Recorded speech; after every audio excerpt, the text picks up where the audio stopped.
আল্লাহ বলে বান্দার এই দুনিয়ার মধ্যে আমি কিচ্ছু বলতে কিচ্ছু রাখবো না, এই জমিনটা আমি রাখবো না, জমিনটা আমি পুড়ায়া তামা বানায়া দিব।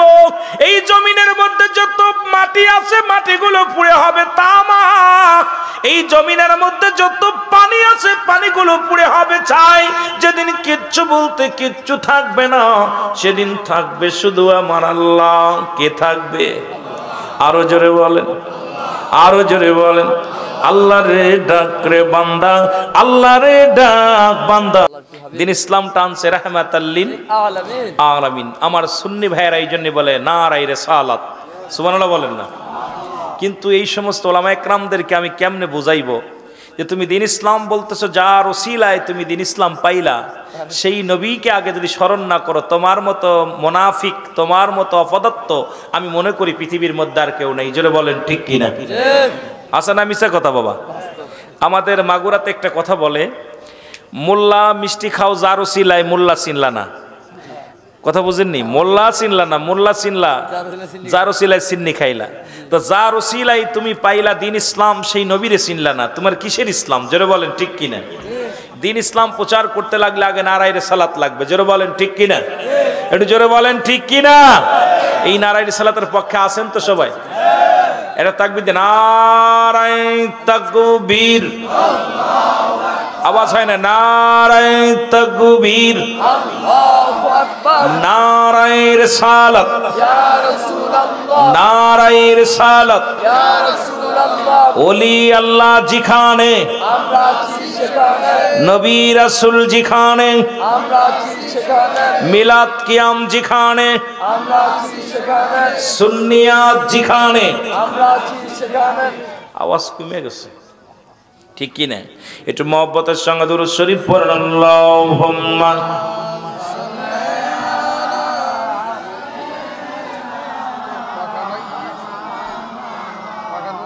ওয়ালা আলি সাইয়্যিদিনা।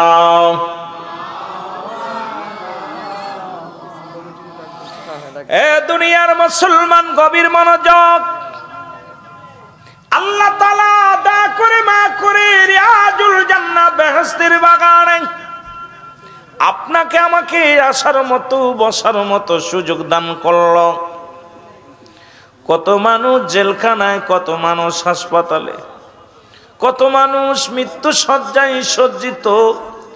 আমার আল্লাহ তাআলা কোথায় হাসপাতালে নেন নাই, জেলখানায় নেন নাই, বাড়িতে ঘুম পাড়ান নাই, বাজার ঘাটে ঘোরান নাই, রিয়াজুল জান্নাহ বেহেশতের বাগানে আসার মতো বসার মতো সুযোগ দান করল। একটু জোরে চিল্লায় আল্লাহর দরবারে শুকরিয়া আদায় করা যাবে না? জোরে বলেন আলহামদুলিল্লাহ। এ মুসলমান গভীর মনোযোগ। এই মাহফিলে আমি প্রায়টা আলোচনার মধ্যে বলি, বান্দা যখন জান্নাতের দিকে রওনা হয়ে যায়, প্রতিটা কদমে কদমে আমার আল্লাহ বান্দার সগীরা গুনাহগুলো মাফ করে দেয়। মারহাবা বলা যাবে না? কি গুনাহ মাফ করে দেয়?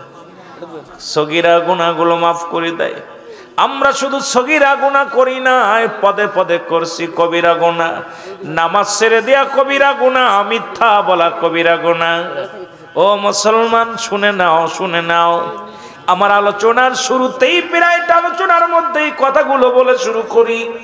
নামাজ ছেড়ে দেয়া কবিরা গুনাহ, মিথ্যা বলা কবিরা গুনাহ, বেগানা মহিলার সঙ্গে দেখা দিয়া কবিরা গুনাহ, বেগানা পুরুষের সঙ্গে দেখা দিয়া কবিরা গুনাহ।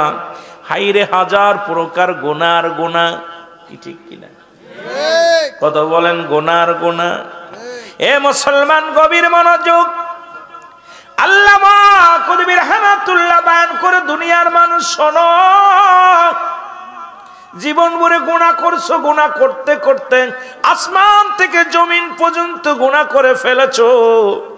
বান্দা যখন কবরের ভয়ে, জাহান্নামের ভয়ে, বান্দা যখন কবরের ভয়ে, জাহান্নামের ভয়ে খাস তওবা করে আল্লাহ বলে ডাক দেয়, আমার আল্লাহ এই বান্দার জীবনের সমস্ত গুনাহগুলো মাফ করে দেয়।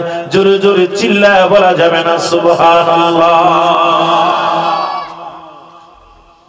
বান্দা এত গুনাহ করেছো, কোথাও যদি জান্নাতের বাগান শুনতে পাও, সেই বাগান টাকরে ধরো।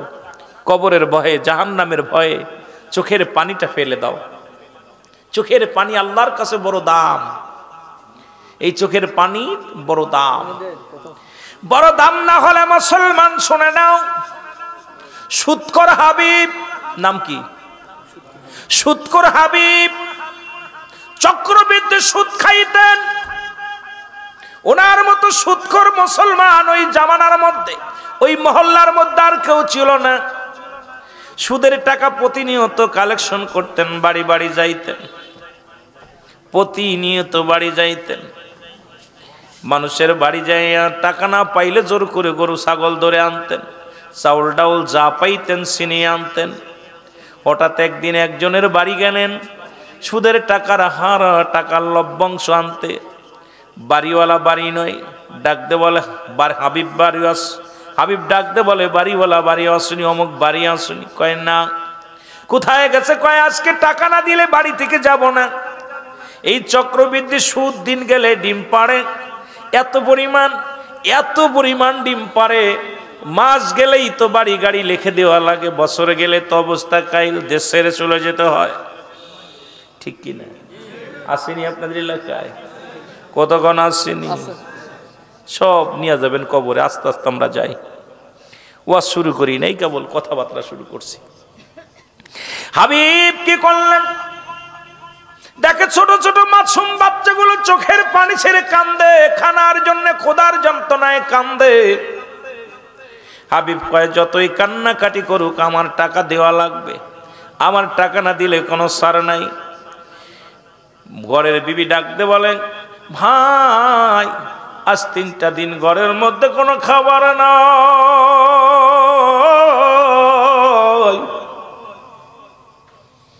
ছোট ছোট মাসুম বাচ্চাগুলো খোদার যন্ত্রণায় ছটফট করে, খানা খাওয়াইতে পারি না। আমি মা, দুঃখিনী মা, সন্তানের মুখে খাবার দিতে পারি না, সহ্য করতে পারি না। আমাকে একটু মাফ করেন, গোছায়া দিব, আস্তে আস্তে করে দিব। কয় তোমার স্বামী কোথায়? কয় টাকা দিতে পারবে না, পালাইছে। ভিতরে ঢুকে দেখে কিছু গোস্ত পাতিলের মধ্যে আছে। পাশে আকিকা হয়েছিল, ওই আকিকার গোস্তটা দিছে, কিন্তু পাকাইবে কমনে, মশলা নাই, লবণ নাই, মরিচ নাই, তেল নাই, কোনো কিছু নাই। রান্না করে খাওয়াইবে সন্তানদের, সেই খাবারের মতো ব্যবস্থা নাই। ভিতরে ঢুকে দেখে গোস্ত, পাতিলের মধ্যে গোস্ত।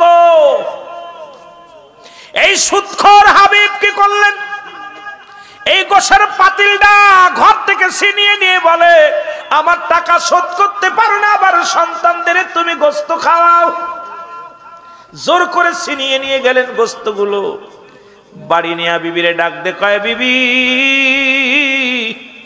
জলদি আয়, গোস্তগুলো পাকাও, আমি আসি, গোসল করে এসে খাবো। গোসলের জন্য রওনা হলেন। বিবি গোস্তগুলো টুকরো টুকরো করে কাটলেন, সুন্দরভাবে রান্না করলেন, বোনা করলেন, বুনে একদম পাতিলের মধ্যে রেখে দিলেন। গোসল করে আসা পর স্বামীর সামনে পাতিলটা নিয়ে দিলেন। পাতিল ঘুষায়া দেখে রে পুরো গোস্তের একটা টুকরা গোস্ত নাই, পুরো গোস্তগুলো রক্ত হয়ে গেছে। জোরে জোরে চিল্লায়া বলা যাবে না আল্লাহু আকবার। কি হয়ে গেছে? রক্ত, রক্ত হয়ে গেছে। একটা চিৎকার মেরে বলে মালিক আমি মানুষের কাছ থেকে জোর করে গোস্ত ছিনিয়ে এনে রান্না করা পর এই গোস্ত যদি, গোস্তর টুকরা যদি রক্ত হয়ে যেতে পারে, আল্লাহ আমি কত মানুষের কাছ থেকে টাকা জোর করে নিয়ে আসে সুদ খায়, আমার অবস্থা কি হবে? আল্লাহ কবরে যেদিন শোয়া দিবে আমার অবস্থা কি হবে? আল্লাহ তুমি আমারে মাফ করে দাও। আল্লাহ আমি পাপী, আমি গুনাহগার, আমি বড় পাপী। আল্লাহ আমাকে আপনি মাফ করে দেন। আমার মতো গুনাহগার আর পৃথিবীর মধ্যে নাই, আমার মতো পাপী আর পৃথিবীর মধ্যে কেউ নাই। আরে মুসলমান একটা চিৎকার মেরে ডাকতে বলে মালিক তুমি আমার মতো পাপীরে যদি মাফ না করো, আল্লাহ রক্ত তুমি যদি গোস্ত রক্ত বানা দিতে পারো, আমার মতো হাবিবরে তুমি দুলার সঙ্গে মিশিয়ে দিবা, হাড্ডিগুলো মিশিয়ে দিব। আল্লাহ তোমার এই দরবারে আমি কি জবাব দিব? একটা চিৎকার মেরে যখন ডাক দে বলে আল্লাহ, আল্লাহ কবুল করেছে, সঙ্গে সঙ্গে হাবিবকে আল্লাহ মাফ করে দিছে। শুধু মাফ করে নাই, পৃথিবীর মধ্যে আল্লাহর ওলির দপ্তরে তার নামটা লিখে দিছে। জোরে বলা যাবে না সুবহানাল্লাহ। এখনো যারা সুদখোর আছেন, আমি আপনাদেরকে বলে যাই, এ মুসলমান, কার জন্য সুদ খাও, কার জন্য ঘুষ খাও, কার জন্য জিনা করো, কার জন্য ব্যভিচার করো, কেউ তোমার নয়, সব কিছুই পর। এই পৃথিবীর মধ্যে তোমার কেউ নয়। আল্লাহ বলে কুল্লু মান আলাইহা ফান, সব শেষ করে দিবে কে? আল্লাহ বলে বান্দার এই দুনিয়ার মধ্যে আমি কিচ্ছু বলতে কিচ্ছু রাখবো না। এই জমিনটা আমি রাখবো না, জমিনটা আমি পুড়ায়া তামা বানায়া দিব। এই জমিনের মধ্যে যত মাটি আছে মাটিগুলো পুড়ে হবে তামা। এই জমিনের মধ্যে যত পানি আছে পানিগুলো পুড়ে হবে ছাই। যেদিন কিচ্ছু বলতে কিচ্ছু থাকবে না, সেদিন থাকবে শুধু আমার আল্লাহ। কে থাকবে? আরো জোরে বলেন, আরো জোরে বলেন। আল্লাহ রে ডাক রে বান্দা, আল্লাহ রে ডাক বান্দা, আল্লাহ রে ডাক রে বান্দা। এর ডাকার মতো ডাকলে পারে, ডাকার মতো ডাকলে পারে, গোনাহ পাবি মাপ। আল্লাহ রে ডাক রে বান্দা, আল্লাহ রে ডাক তোরা, আল্লাহ রে ডাক রে বান্দা। জোরে জোরে বলেন আল্লাহ রে ডাক রে বান্দা, আল্লাহ রে ডাক তোরা, মৌলা রে ডাক রে তোরা, মৌলা রে ডাক। ওরে ডাকার মতো ডাকলে পারে, ডাকার মতো ডাকলে পারে, গোনাহ পাবি মাপ। আল্লাহ রে ডাক রে বান্দা, আল্লাহ রে ডাক। ডাকা যিনি হলেন অলি, আব্দুল কাদের নামটি শুনি। ডাকা যিনি হলেন অলি, আব্দুল কাদের নামটি শুনি। বাগদাদ নগর, মৌলা রে ডাক রে বান্দা, আল্লাহ রে ডাক তোরা, আল্লাহ রে ডাক রে বান্দা, আল্লাহ রে ডাক। ওরে ডাকার মতো ডাকলে পারে, ডাকার মতো ডাকলে পারে, গোনাহ পাবি মাপ। আল্লাহ রে ডাক রে বান্দা, আল্লাহ রে ডাক। আল্লাহুম্মা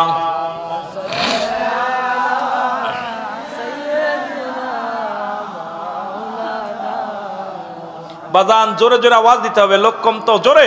ওয়ালা আলি সাইয়্যিদিনা মাওলানা মুহাম্মদ। আরো জোরে বলেন আল্লাহুম্মা সাল্লি আলা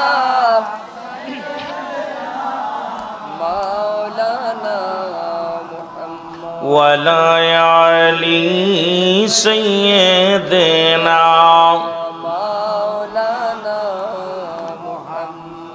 এ দুনিয়ার মুসলমান শুনে নাও, এই জন্য যদি ফিরে আসতে পারো, নিজামুদ্দিন আউলিয়ার কথা শুনেছ। তিনি ছিলেন দুর্দর্শ সন্তারাজ ডাকাত। শুধু আল্লাহর ভয় যখন অন্তরের ভিতরে ঢুকছে, এ মুসলমান এমন ভাবে ভয় করেছে, ভয়ের মতো ভয় করেছে। এখন আমরা সকালে তওবা করি, সকালবেলা ঈমান আনি, বিকেলবেলা ছেড়ে দিই, বিকেলবেলা ঈমান আনি, রাত্রেবেলা ছেড়ে দিই, রাত্রেবেলা ঈমান আনি, সকালবেলা ছেড়ে দিই। কিন্তু নিজামুদ্দিন আউলিয়া যখন ঈমান আনছে আর ছাড়ে নাই, এমন ভাবে আঁকড়ে ধরছে আমার মওলারে। এই পৃথিবীর মধ্যে পিছনের দোষটি আমার আল্লাহ ক্ষমা করে দিছে। আমার আল্লাহ তাআলা এই ভূমির মধ্যে আল্লাহ তাআলা তারও কিন্তু আল্লাহর ওলি বানায়া দিছে। জোরে জোরে চিল্লায় বলেন ঠিক কিনা? আর একটু জোরে জোরে চিল্লায় বলেন ঠিক কিনা? বাবারে, এই দুনিয়ার মধ্যে কেউ কারো নয়, এই পৃথিবীর মধ্যে কেউ কারো নয়। আজকে কার জন্যে তুমি সুদ খাও, কার জন্যে ঘুষ খাও, একটা কথা বললে আপনারা বুঝতে পারবেন। ওদের মুসলমান বোঝানোর জন্যে আমি একটা কথা বলে যাই। আর এর জন্যে প্রতিটা মানুষ কিন্তু আজকে সন্তান নষ্ট হওয়ার জন্যে গার্জিয়ান দায়ী। এ মুসলমান, হযরত ওমর ফারুক রাদিয়াল্লাহু তাআলা নূর কদমে গো জনক একজন ব্যক্তি এসে বলে, আমিরুল মুমিনিন, আপনার কাছে আমার সন্তানটারে ধরে আনছি, বিচার করা লাগবে। কথাগুলো না বললে বুঝতে পারবেন না রে মুসলমান। বলে হুজুর আপনার কদমের মধ্যে আমার সন্তানটাকে আনছি, এর বিচার করা লাগবে। বলে কি কও তুমি? তুমি না পিতা হও, তুমি না পিতা হও, তুমি কেমনে বিচার করবা? বলে জি হুজুর, বিচার করবেন আপনি, আমার সন্তানের বিচার করবেন। কেমন বাবা, কেমন গার্জিয়ান। আর আমাদের ছেলেরা অন্যায় করলে আরো তার পক্ষে যায় বলি যে অন্যায় করে নাই, তার বিরোধিতা করি। মুসলমান শোনো, এখন পিতা পুত্রের সম্পর্ক কেমন ভালো মধুর সম্পর্ক প্রতিটা কিন্তু বাড়িতে। পিতা পুত্রের উপরে আপনজন পৃথিবীর মধ্যে আর কেউ হয় না। সন্তানের জন্য বেশি আপন তার পিতা, পিতার জন্য বেশি আপন তার সন্তান। জোরে বলেন ঠিক কিনা? কিন্তু সন্তানকে লইয়া ডাকতে বলে হুজুর আমার সন্তানের বিচার করা লাগবে। কয় তুমি কেমন পিতা গো, সন্তানের বিচারের জন্য আমার কদমের মধ্যে আসছো? বলে হ্যাঁ আপনার কদমের মধ্যে আছি, আমার সন্তানের বিচার করা লাগবে।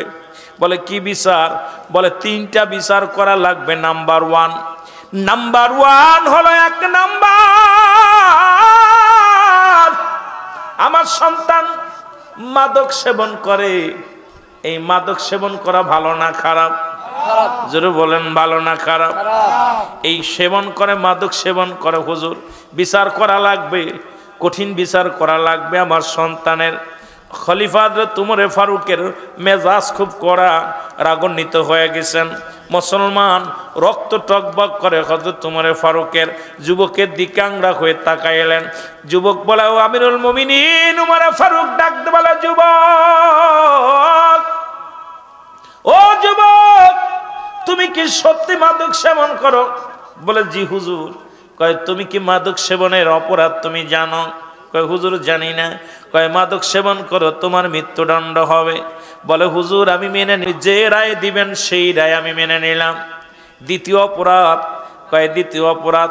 কয় দ্বিতীয় অপরাধ হলো মানুষ হত্যা করছে, আমার সন্তান মানুষকে খুন করেছে।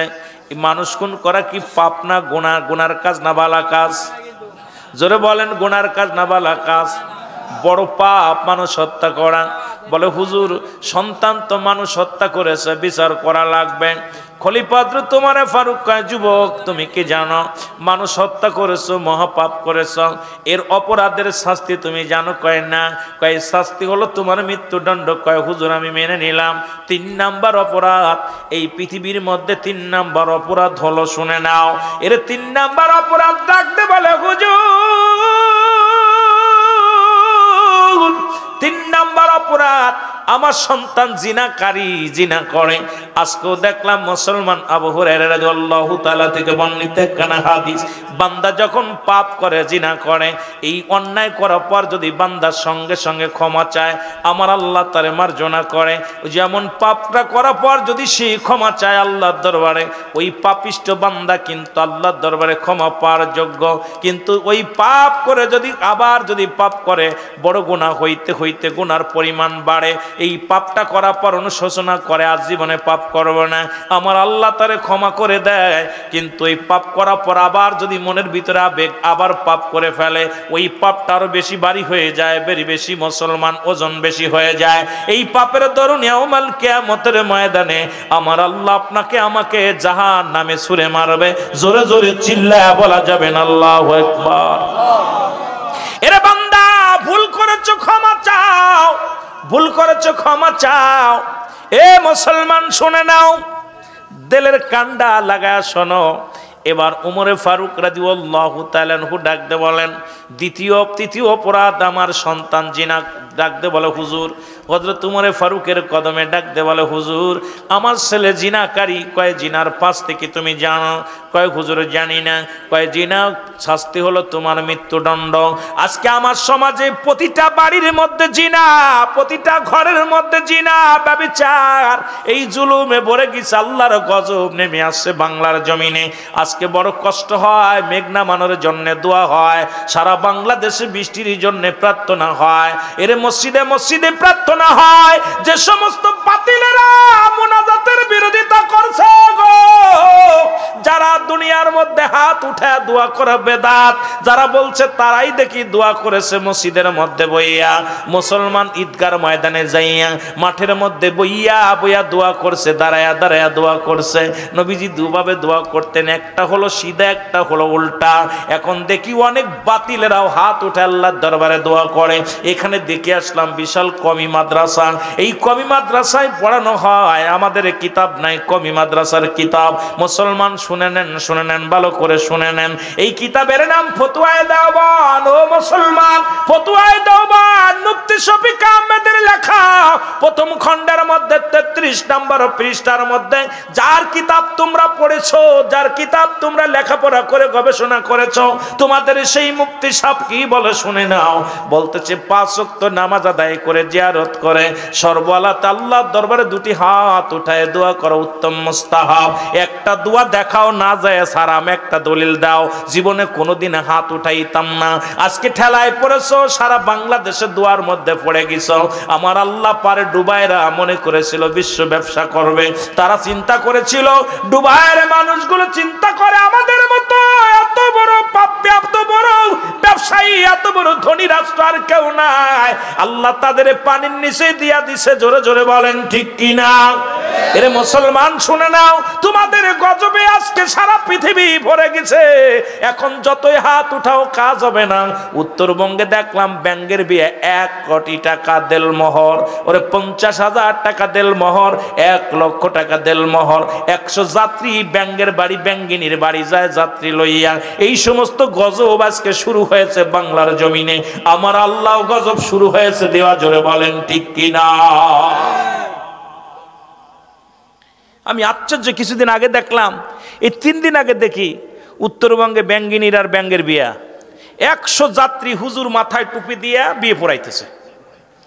আশ্চর্য হয়ে গেছি, কি ঘটনাটা দেখি। হুজুরে বয়া বয়াত করছে 50 লক্ষ টাকা দেলমোহরে, আবার একটা দিছে 50,000 টাকা দেলমোহর, একটা দিছে 1 কোটি টাকা দেলমোহর। 100 যাত্রী ডোল ডগর বাজাইয়া যায় খাওয়াইতেছে, আর 2 হুজুরি সাক্ষী টুপি মাথায়, আমি করে জুতা পিটা কর। 2 হুজুরি মাথায় টুপি দিয়া বিয়ে পড়াইতেছে। মই নারী পুরুষ এক জায়গায় নিয়ে নাচানাচি শুরু করছে। এই দেশের উপরে আল্লাহর ওলিরা আছে বিলেই আজকে আমাদের দেশটা এখনো ভালো আছে। জোরে বলেন ঠিক কিনা? নয়তো শেষ হয়ে যাইতো। এই বাতিলেরা, এগুলো দেখিস না চোখি? এগুলো চোখি দেখিস না? এখন বিলাই গাছে ওঠে, ঠেলায় পড়ে। এখন দোয়া প্রতি ঘরে ঘরে শুরু করছিল, আল্লাহ রহমত দান করছে। এখন ওদের ফকর অনেক দোয়া করছে, কাজ হয় নাই। অনেক দিন পরে বৃষ্টি নামছে, কারণ ওই সময় যদি বৃষ্টি নামতো ওদের ডিমান্ড বেড়ে যেত। জোরে বলেন ঠিক কিনা? ওরা চিন্তা করে দাঁড়া, সারা জীবন দোয়া করিস না, এখন দোয়া করছিস বৃষ্টি হবে, হবে না, ধৈর্য ধর, আর একটু পুরাইনি। জোরে বলেন ঠিক কিনা? কদিন পরে দিছে। এইভাবে সারা বাংলাদেশের মানুষকে আল্লাহ সাইজ করবো। ধৈর্য ধরো, ধৈর্য ধরো। আমি যে কথা বলতেছিলাম, দিলের কান্ডা লাগা শোনো গো,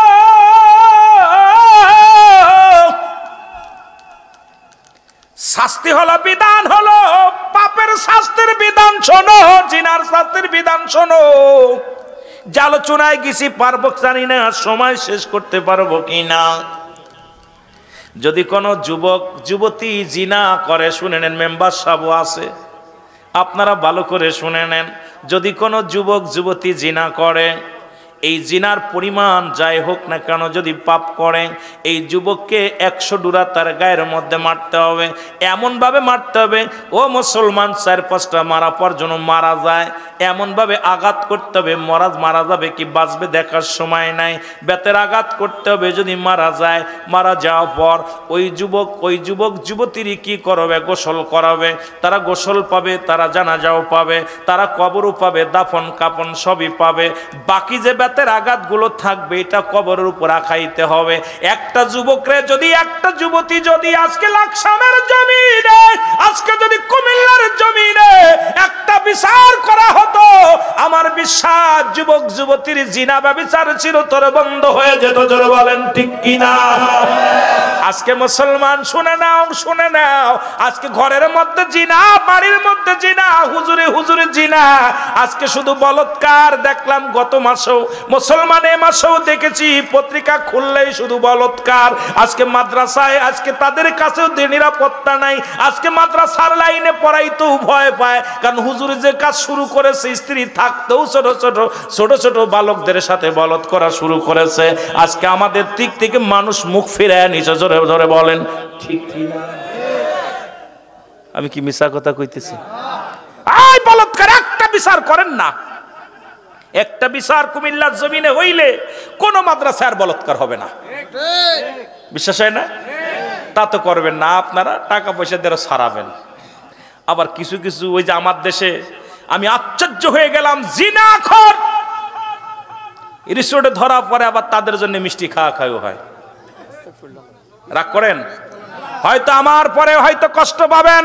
আমরা রাসূলের আগমনে আমরা মিষ্টি খাইলে কয় বেদাত, আমরা নবীর স্লোগান দিলে কয় বেদাত, আমরা নারাইলে সালাত কইলে কয় বেদাত।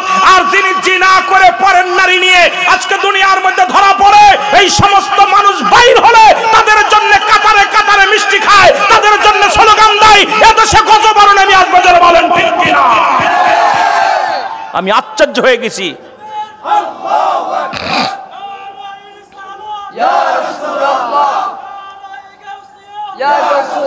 আমি আল্লাহের কসম করে বলতেছি, এ মুসলমান, আপনাদের জাগতে হবে, আপনাদেরকে আবার জাগতে হবে, শাহজালালের মতো, শাহপরানের মতো জাগতে হবে। আর ঘুমানোর সময় নাই।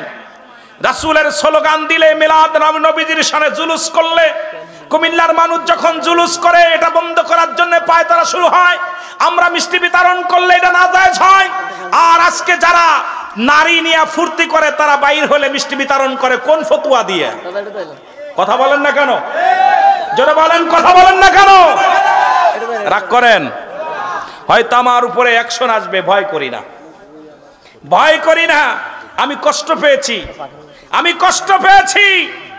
এগুলো বলতে হবে যে একটু বাংলাদেশ, এদেশে জিনার শাস্তির বিধান শোনেন। হুজুর আছে যার হাতে হাজার হাজার আলেম হয়েছে, প্রিন্সিপাল ছাড়াইছে। আপনারা একটু খেয়াল করেন, যে ব্যক্তি জিনা করে এটা বইলে হলো, জিনা বললাম যুবক যুবতী, অবিবাহিত নারী, অবিবাহিত পুরুষ।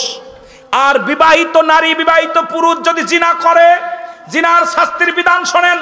মিষ্টি বিতরণ তো দূরের কথা, ওর বিধানটা শুনে নেন, তারপরে আমার বিচার করেন। বিচার হলো, যে ব্যক্তি বিবাহিত নারী, বিবাহিত পুরুষ জিনা করবে, শাস্তির বিধান হলো তাকে বুক পর্যন্ত না মাটির নিচেই পুঁততে হবে, কঙ্কার ছুঁড়ে মারতে হবে, পাথর ছুঁড়ে মারতে হবে। যতক্ষণ পর্যন্ত মৃত্যুবরণ না করবে ততক্ষণ পর্যন্ত তার মার বন্ধ হবে না।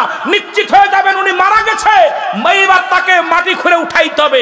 উঠাইয়া তাকে দিবালয়ে মানুষের সামনে কুকুর শিয়াল দিয়ে লাশটা খাওয়াইতে হবে। এই লাশের দাফন পাবে না, এই লাশে কাফন পাবে না, এই লাশে কি পাবে না? জানাজা পাবে না। আর আমার দেশে ওই সমস্ত মৌলবীর গোষ্ঠী জিনা করা পর ফুলের মালা পায়। আমার দেশে ওই সমস্ত মৌলবীর গোষ্ঠীরা জিনা করা পর মিষ্টি বিতরণ হয়। সুতরাং এই দেশে ইসলাম কায়েম হচ্ছে না, হচ্ছে না, হচ্ছে না। জোরে বলেন ঠিক কিনা? কথা কি বুঝতে পারছেন? শাস্তির বিধান শুনছেন? উনি কি বিবাহিত না অবিবাহিত? তাহলে উনি বিলে না, যত বিবাহিত নারী, যত বিবাহিত পুরুষ জিনা করবে, সে যত বড় কুতুব হোক, সে পীর সাহেব হোক আর মৌলবী হোক, যত বড় ব্যারিস্টার হোক, ইসলামের বিধান মানলে, কোরআনের বিধান মানলে তাকে কুকুর শিয়াল দিয়ে খাওয়াই দিতে হবে। আর তাদের ফুলের মালা দিয়ে হাজার হাজার জনগণ, হায় রে মানুষ, হায় রে আবুল আহাবের দলের লোক, আবু জাহেলের দলের লোক। আবু জাহেল ছিল জ্ঞানীর পিতা, আবুল হেকাম জ্ঞানীর পিতা। নবীকে না মানার কারণে আবু জাহেল মূর্খর আব্বা। আজকে কোরআন না বুঝার কারণে এই সমস্ত আবু জাহেল গুলো ফুলের মালা নিয়ে বয়া থাকে, মিষ্টির টুপলা নিয়ে বয়া থাকে, তারা এখনো ইসলামটাকে ক্ষতি করতে চায়। এরা জন্মটাই হয়েছে জিনার মধ্যে। জোরে বলেন ঠিক কিনা? আরো জোরে বলেন ঠিক কিনা? এটা গল্প বলবো? কথা কন, গল্প বলবো? টাইমই তো পাবো না। গল্প হলো, আমাদের দেশের অবস্থা, যদি কোনো হিন্দু থাকেন আমি আগে ক্ষমা চাই, কারণ আমি সূরা তাওবা যেদিন পড়েছি 6 নম্বর আয়াত। কত নম্বর? 6 নম্বর। সূরা তাওবা 6 নম্বর আয়াত। আল্লাহ বলে, হাবিব আপনার কদমের মধ্যে যদি কোনো অমুসলিম যায়, সর্বপ্রথম তাদের বসতে দেন। যদি তারা নিরাপত্তা চায় নিরাপত্তা দেন, যদি নিরাপদ স্থানে পৌঁছে দিতে বলে পৌঁছায় দেন, যদি সাহায্য চাই সাহায্য দেন। কার ঘোষণা? হুজুর সাক্ষী, ওলামা একরাম সাক্ষী, সবাই ধরে রাখবেন, সূরা তাওবা 6 নম্বর আয়াত। এই জন্য আমি কোনো হিন্দু অমুসলিম যদি থাকেন, অধর্মীরা থাকেন, কষ্ট পাবেন না, বোঝানোর জন্য বলতেছি। উত্তপ্ত গরমের ভিতরে 52 ছেলেকে নিয়ে যাইতেছে মায়। কে যাইতেছে? 52 ছেলে নিয়ে যাইতেছে মা। মা আর 52 ছেলে দুইজন যাচ্ছে নানা বাড়ি বেড়াইতে। তো উত্তপ্ত গরমে পিপাসায় কাতর হয়ে গেছে। কাতর হওয়ার কারণে ছেলে বলতেছে, মা গো পিপাসা লাগছে, প্রচুর আমার জল খাইতে হবে, জল। তা কইছে, বাবা জল ডান পাশেও মুসলমান বাড়ি, বাম পাশেও মুসলমান বাড়ি, আমরা হলাম 52, তোমার বাবা হলো বড় 52, তুমি পানি খাইলে ইজ্জত চলে যাবে জল খাইলে। এখন মুসলমান বাড়ি ঘটি চায়া খাবে, এটা ঠিক হবে না। কইছে, মা আমি তো আর হাঁটতে পারি না, আমার একটু খাবার দাও, পানি দাও। তো বাবা যাও পানি খাবা, তবে কোনো পাতিল চেয়ে খাবা না, টিবল চাইপা হাতে ধরে খাবা। এখন টিবল চাইপা পানি খাইতে গেছে, যা পর দেখে বাড়িতে রান্না করতেছে গরুর গোশ। কিসের গোশ? মুসলমানের বাড়ি কিসের গোশ? আপনারা যাই বলেন মুরগি খান আর খাসি খান, গরুর গোশের উপরে স্বাদ নাই। জোরে বলেন ঠিক কিনা? গরুর গোশের একটা ঘিরান আছে খুব সুন্দর। এই ঘিরানটা যখন পাইছে, ছেলে বলতেছে, ও চাচি আপনারা কি রান্ধেন গো? কয় গোস্ত রান্ধতেছি। কয় আমার আম্মা তো গোস্ত রান্ধে, এত ঘিরান হয় না। এইটা এত ঘিরান কেন? কয় এটা আমরা গরুর গোস্ত। কয় গরুর গোস্ত 1 পিস দিবেন? কথা বুঝেননি? কয় বাবা খাবি নি 1 পিস? কয় দিলে খাইতাম। এখন গরম গরম তো 52 ছেলের গরম গরম পাতিল থেকে উঠাই দিছে, এটা খাইতে একটু সময় লাগছে, গরম গোস্ত সময় লাগছে। মা তো ঘরের মধ্যে দাঁড়ায় আছে, ছেলে আসবে কখন, রাস্তার ভিতরে দাঁড়িয়ে আছে, একটু দেরি হয়ে গেছে। বলতেছে পানি খেয়ে গেছে। কয় বাবা এত দেরি হলো কেন? কয় মা তুমি গর্ভধারিণী মা, আমাদের 52 শাস্ত্রে আছে মিথ্যা বলা যাবে না। এখন আমি 52 ছেলে, মিথ্যা বলবো না মা। ও মা পানি খাইয়া দেখি ওই বাড়িতে গোস্ত পাকাইতেছে, এত ঘিরান আমি সহ্য করতে পারি নাই, 1 পিস চেয়ে খাইয়া আইছি, 1 পিস চেয়ে খাইয়া আইছি। করছে বাবারে তুই না 52 ছেলে তুই গোস্ত খালি? কয় মা আমার ভুল হয়ে গেছে। কয় বাজান রে ভুল তো তুই করিস নাই, ভুল তো আমি করছি, তোর জন্মটাই মুসলমানে দিছে। কথা বোঝেন নাই? ভুল তো তুই করিস নাই, ভুল করছি আমি, কারণ তোরে তো 52 জন্ম দেয় নাই, জন্মই মুসলমানে দিছে, এই জন্য গরুর গোস্ত পরানো চাইছে। কথা বলছেননি? তা আজকে যারা ওই সমস্ত জিনাকারীদের পক্ষে স্লোগান গায়, তাদের কোথায় জন্ম হয়েছে আপনারা এইটা বুঝে নিয়েন। জোরে বলেন ঠিক কিনা? আরো জোরে বলেন ঠিক কিনা? সুতরাং আমরা যারা সুন্নি, আমরা দাবি করি আমরা কখনো জিনা ব্যভিচারের পক্ষে নয়, জিনা ব্যভিচার লুচ্ছামি বদমাইশের পক্ষে আমরা নাই। জোরে বলেন ঠিক কিনা? আরো জোরে বলেন ঠিক কিনা? একটু মহব্বতের সঙ্গে দুরূদ শরীফ পড়ুন। আল্লাহুম্মা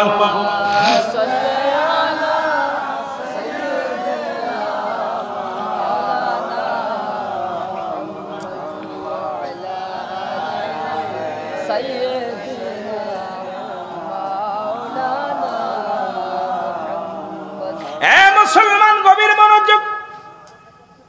বলে শাস্ত্রের বিধান শুনেছেন নি? শাস্ত্রের বিধান শুনছেন? এইগুলো তাহলে হিসাব করে জেনা করবেন। যারা বিদেশে আছেন, যাদের বউ আছে বাড়িতে, তারাও একটু ভালো করে একটু শুনবেন, যাদের সবাই শুনবেন, কাজে লাগবে।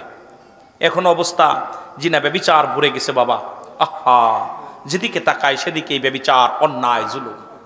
আমার বন্ধুগণ গভীর মনোযোগ। হযরত ওমর ফারুক রাদিয়াল্লাহু তাআলা আনহু ডাকতে বলে, যুবক তুমি মৃত্যুর জন্য প্রস্তুতি হও। এত বড় অপরাধ করেছো, অন্যায় করেছো, মৃত্যুর জন্য প্রস্তুতি হও। যুবক বলে, আমিনুল মুমিনিন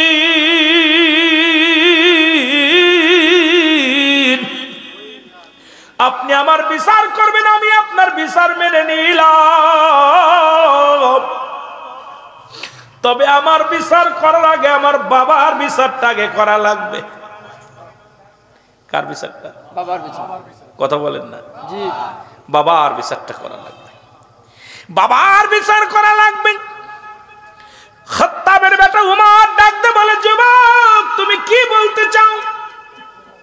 ও তোমার বাবা হয়, তুমি বাবার বিরুদ্ধে অভিযোগ করো, তুমি কেমন যুবক গো? তোমার বিচারটা হবে কেন? তোমার বাবার বিচার হবে? বলে, হুজুর আপনি আমার যে শাস্তি দিবেন সব শাস্তি মেনে নিলাম, তবে আমার বিচারের আগে আমার বাবার বিচার করা লাগবে। কারণ এই পৃথিবীর মধ্যে 1 নাম্বার ভুল করেছে আমার আব্বা। তার 1 নাম্বার ভুল হলো উনি আমাকে একটা ভালো মা দেয় নাই। পৃথিবীর মধ্যে উনি আমাকে একটা ভালো মা দেয় নাই। উনি যে মা দিছে সেই মা হলো জিনাকারিনী।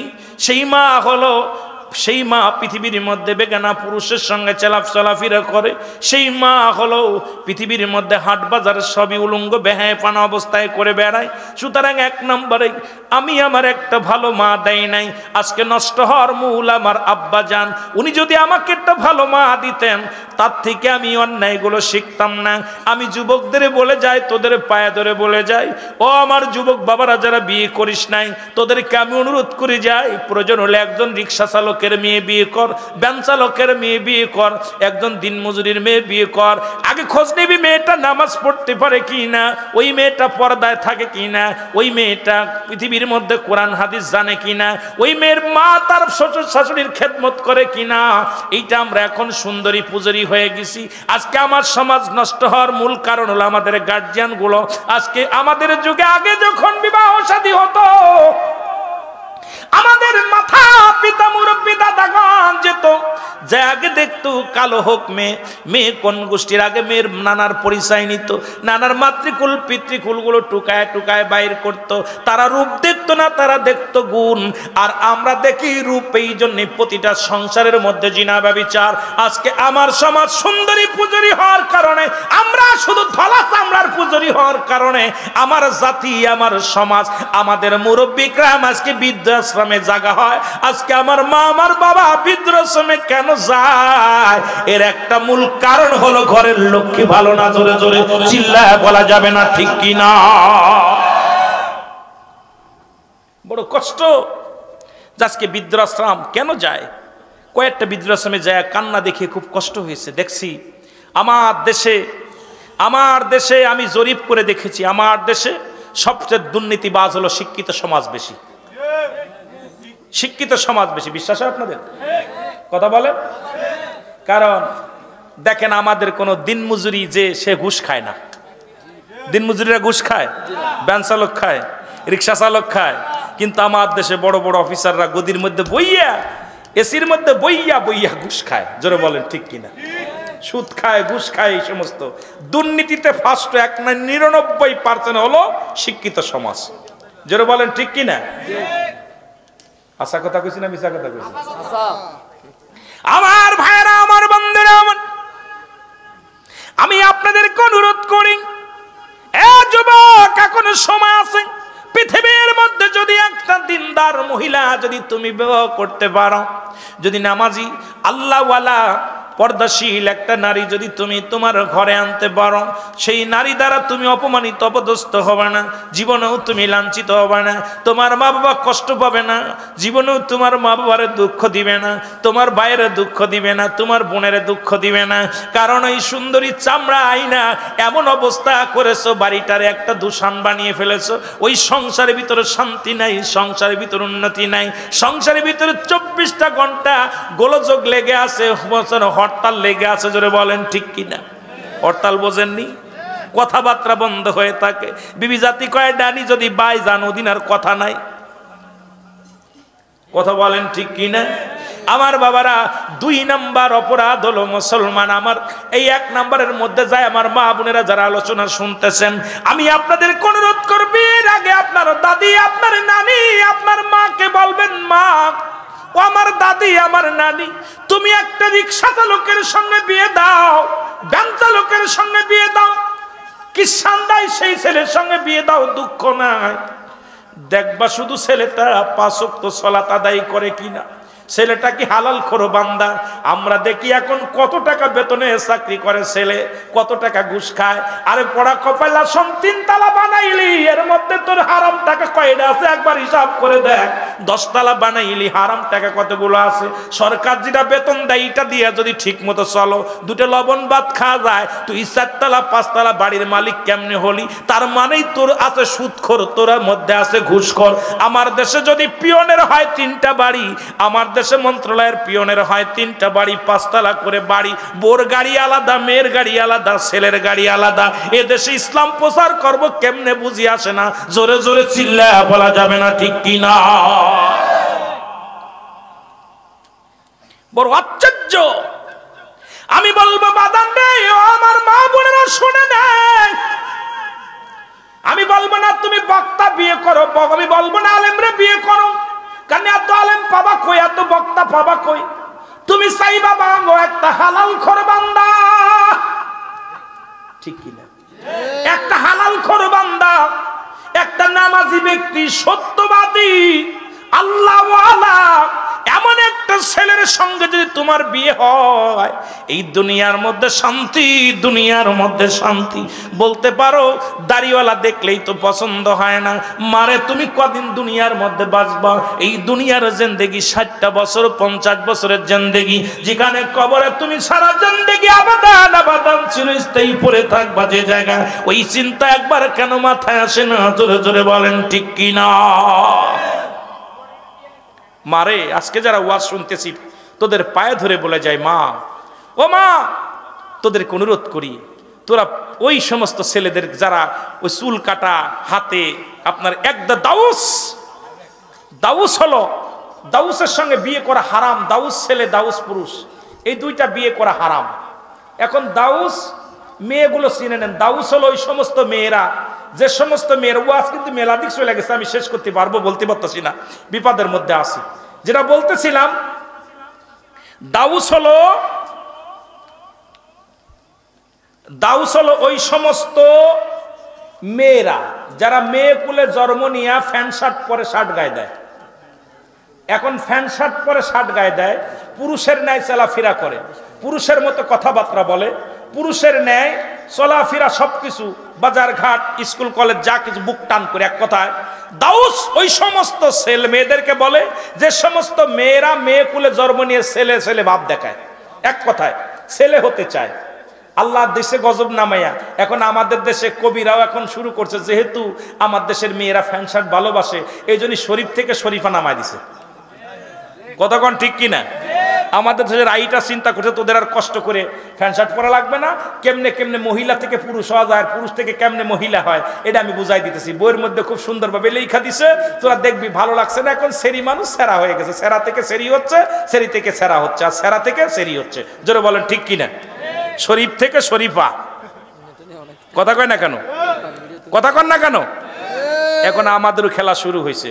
এখন যারা কবি আছে, আমরা পড়েছি, আল্লাহ তুমি রিজিক দাতা, নাম তায় রাজাক, সব প্রাণীকে দাও গরুজি, দাও তায় খরাক, তোমার তারিফ তোমার গানে, জেগে উঠে বরবিয়ানে বিলে ছিলে মাঠে রুজি, পাই যে পাখির ঝাঁক, মৌমাছিরা গুনগুনিয়ে যাই যে কাজে, গান শুনিয়ে পিঁপড়ারা পায় খুঁজে হার, কঠিন শ্রমে ময়দানে। আর কত সুন্দর সুন্দর কবিতা পড়েছি। আর এখন হলো ওই যে শরীফ শরীফা কেমনে হবে, কেমনে স্ত্রীলিঙ্গ পুরুষলিঙ্গ হবে, এটা আল্লাহ দেখাই দিছে আপনাদের উত্তর। আপনার কি এই আপনার নোয়াখালীতে, নোয়াখালীতে একটা বাচ্চা জন্ম নিছে, উভয় লিঙ্গ নিয়ে, 2টা লিঙ্গ নিয়ে, পুরুষ এবং স্ত্রী 2টা লিঙ্গ হয়েছে। এই আপনার নোয়াখালীতে, বেশি দূরে না। ওই যে নাম জানে, আমি তার মিডিয়া তো গাটাগাটি করি না।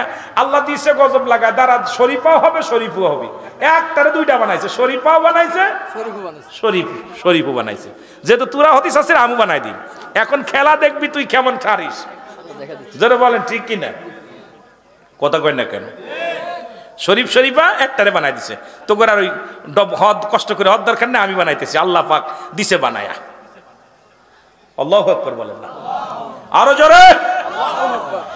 মুসলমান গভীর মনোযোগ।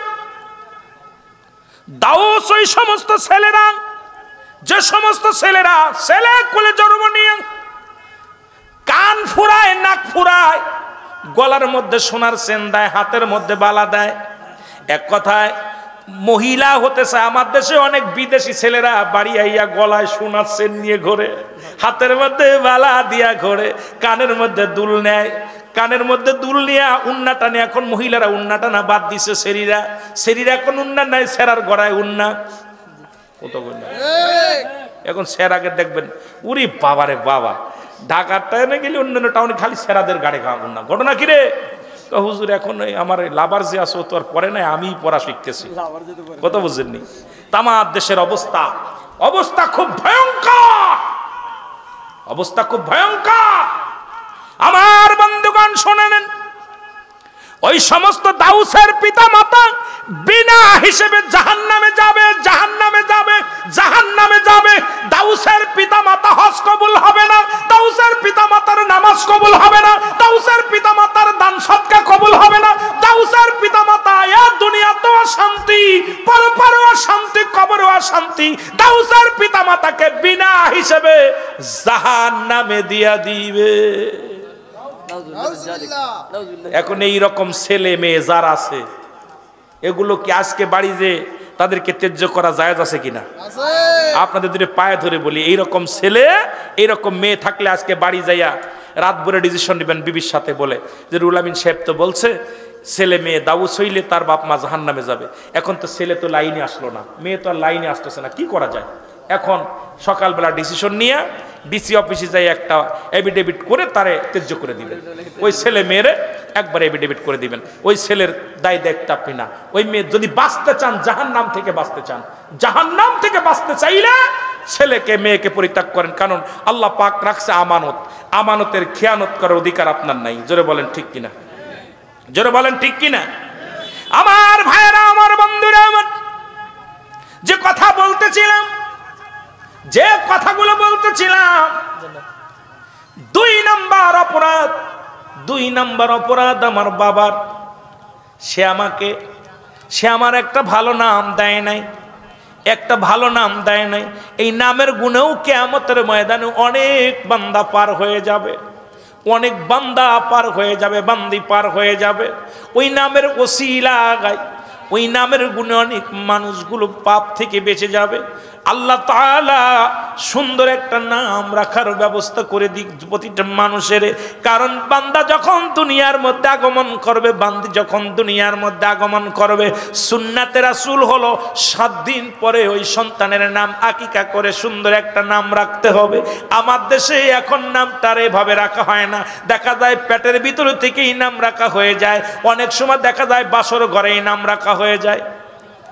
স্বামী স্ত্রী বিয়ে হয়েছে, বাসর ঘরে যায় নফল নামাজও পড়ে না, কোরআন তেলাওয়াত করে না, দোয়া টোয়া করে, দোয়া করে না, দোয়া কালাম কিচ্ছু করে না, বয়া বয়া কয় নার্গিস, কয় কি, কয় যদি আমার একটা ছেলে হয় নাম রাখবো শাহরুখ খান। কি খান? জোরে বলেন কি খান? শাহরুখ খান। নার্গিস কয় ও রুহুল আমিন,